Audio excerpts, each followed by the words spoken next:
L'événement qui nous rassemble ici ce matin témoigne de la volonté manifeste de deux nations sœurs d'unir leurs efforts pour atteindre un objectif commun, à savoir l'amélioration des conditions de vie de la population.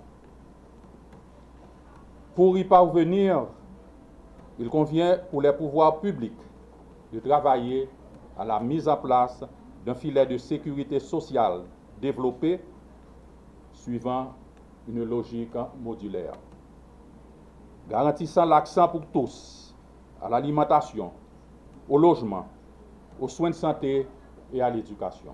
Tenant compte de l'étendue des besoins, des ressources, des besoins en matière d'aide sociale comparés aux limites associées à la mobilisation des ressources domestiques, l'appui et le soutien des partenaires techniques et financiers représentent un accent prioritaire pour la recherche de financement. En référence aux récentes publications de la Coordination nationale de la sécurité alimentaire, faisant état de la détérioration des facteurs comme l'inflation et la pluviométrie couplée à la violence des gangs et la crise sociopolitique que connaît le pays, il s'avère indispensable pour les institutions étatiques de s'évertuer à conjuguer leurs efforts pour lutter efficacement contre la précarité alimentaire et financière qui ne cesse de gagner du terrain, en touchant davantage de ménages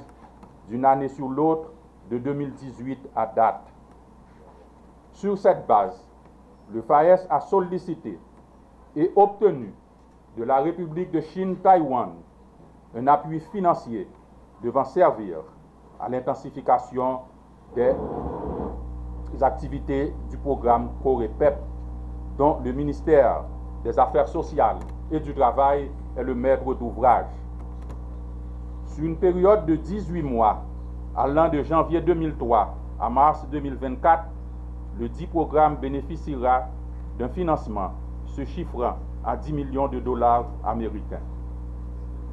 La mise en place de cette subvention, suite à la signature d'une convention de partenariat entre le ministère des Affaires sociales et du Travail, le Fonds d'assistance économique et sociale et Taïwan, n'est autre que le reflet de la volonté implacable sans cesse renouvelée du peuple taïwanais de se tenir aux côtés des Haïtiens dans leur quête perpétuelle de mieux-être. La coopération forte et dynamique existant entre les deux pays a permis l'octroi de premiers soutiens financiers durant l'exercice fiscal 2018-2019, s'en est suivi de manière régulière durant les exercices successifs des dons en nature et en espèces. En référence au franc succès découlant de cette collaboration, d'autres partenaires techniques et financiers, comme la Banque interaméricaine de développement et le Fonds monétaire international, ont emboîté le pas et accepté de travailler avec le FAES pour la mise en œuvre de projets s'inspirant en grande partie des réalisations observées dans le cadre de l'implantation du programme COREPEP. Aujourd'hui, l'institution que j'ai l'honneur de diriger se veut être dynamique et intervient, comme par le passé, dans la construction d'infrastructures sociales. Également, elle se voit confier la lourde et prestigieuse tâche d'être l'agence publique de référence pour la mise en œuvre des programmes d'aide sociale à l'échelle nationale. Eu égard à la confiance placée par le Premier ministre, son Excellence Dr Ariel Henry, dans la capacité du FAES à être efficace et efficient dans l'accomplissement de sa mission, il est de mon devoir de vous donner la garantie, chers partenaires techniques et financiers, que chaque centime de la subvention sera utilisé à bon escient et fera l'objet de reddition de comptes en toute transparence. Au nom du FAES et à mon nom propre, je tiens une fois de plus à remercier le bailleur pour son support indéfectible à la cause haïtienne.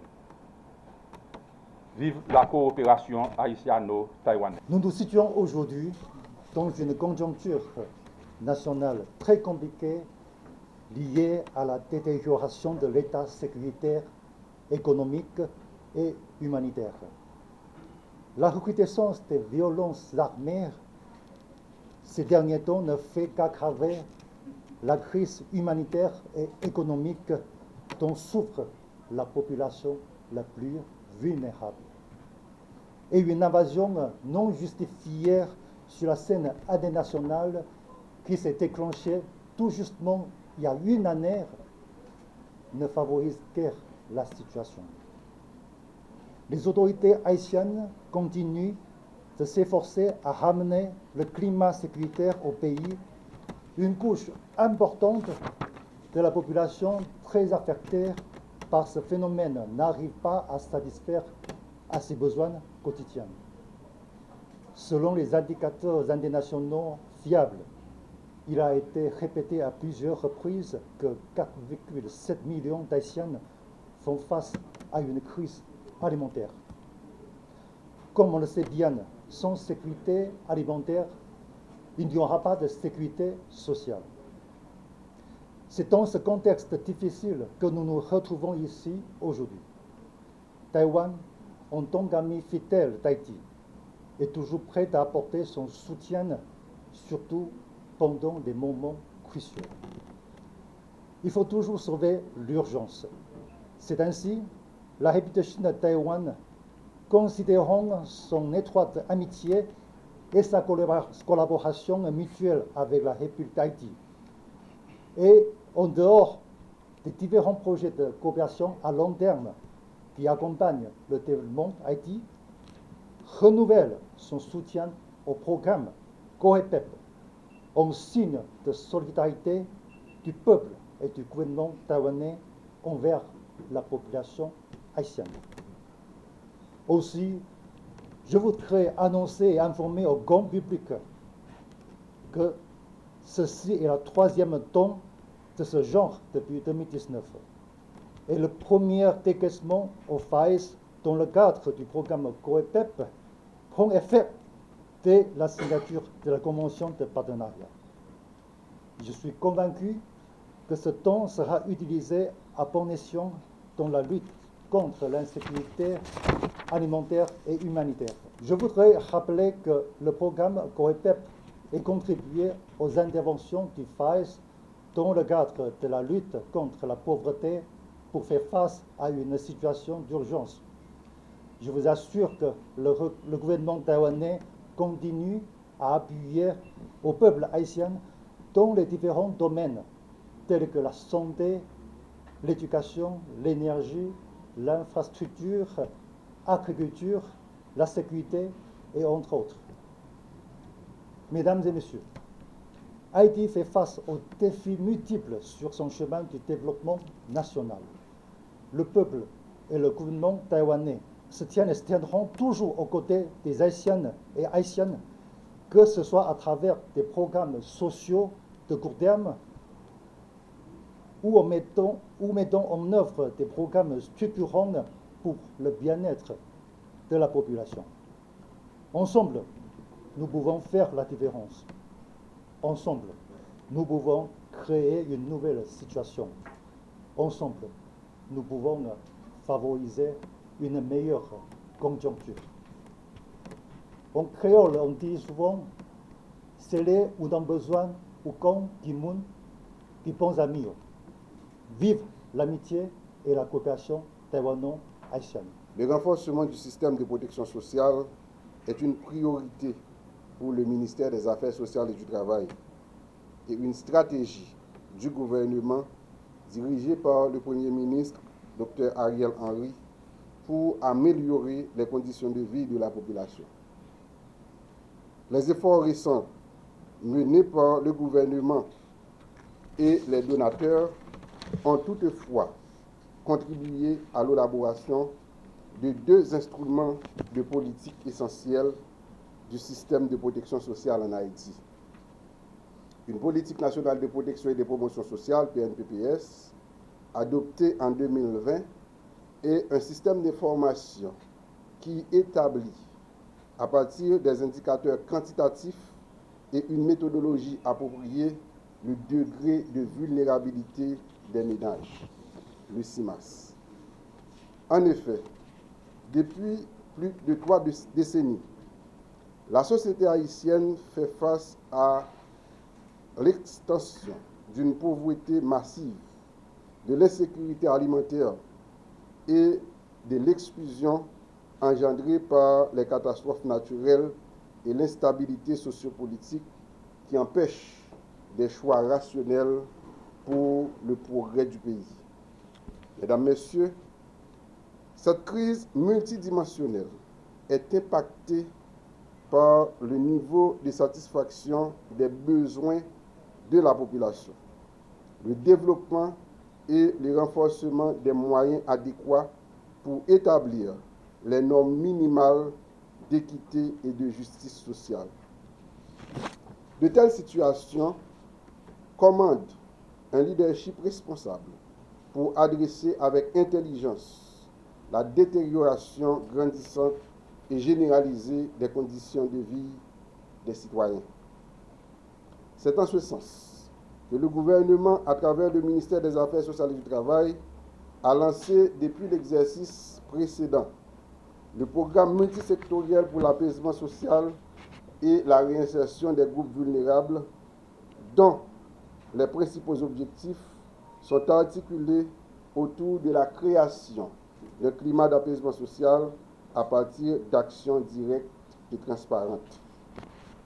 Le Fonds d'assistance économique et sociale FAES, qui, depuis environ une dizaine d'années, a été désigné maître d'ouvrage délégué ou agence d'exécution des programmes sociaux du gouvernement sous la supervision du ministère des Affaires sociales et du Travail, est très impliqué dans la mise en œuvre du programme, notamment dans la distribution des rations sèches, approvisionnement régulier des restaurants communautaires et les transferts monétaires non conditionnels en faveur des ménages les plus vulnérables. Mesdames, Messieurs, la cérémonie de ce matin s'inscrit dans le cadre de l'appui du gouvernement taïwanais au renforcement des actions du gouvernement haïtien dans le domaine de l'assistance sociale. À travers ce don de 10 millions de dollars américains sur 18 mois et échelonné sur 6 décaissements trimestriels octroyés au FAES dans le cadre du programme COREPEP. Nous tenons, une fois de plus, à remercier le gouvernement taïwanais pour ses nombreux supports en faveur d'Haïti. Son support multisectoriel est considérable. Il est toujours là, aux côtés de la population haïtienne, surtout dans les moments les plus difficiles. Monsieur l'ambassadeur, au nom des ménages vulnérables qui bénéficieront de ce don, le gouvernement haïtien, à travers le ministère des Affaires sociales et du Travail, vous demande de transmettre ses profondes gratitudes à votre gouvernement et à votre peuple. La direction générale du FAES prendra toutes les dispositions nécessaires pour que ce don soit utilisé de manière rationnelle, efficace et transparente au bénéfice des récipiendaires. Je profite de ce moment pour souligner à votre attention, Mesdames, Messieurs, que toutes ces interventions sont alignées à la vision de la politique nationale de protection et de promotion sociale, PNPPS, qui offre un cadre référentiel pour réduire en Haïti, d'ici 2040, la pauvreté, les inégalités et les injustices sociales, économiques et institutionnelles pour construire une citoyenneté sociale juste où les titulaires du droit à la protection et à la promotion sociale voient la réalisation de leurs droits et leur capacité à vivre la vie désirée améliorée.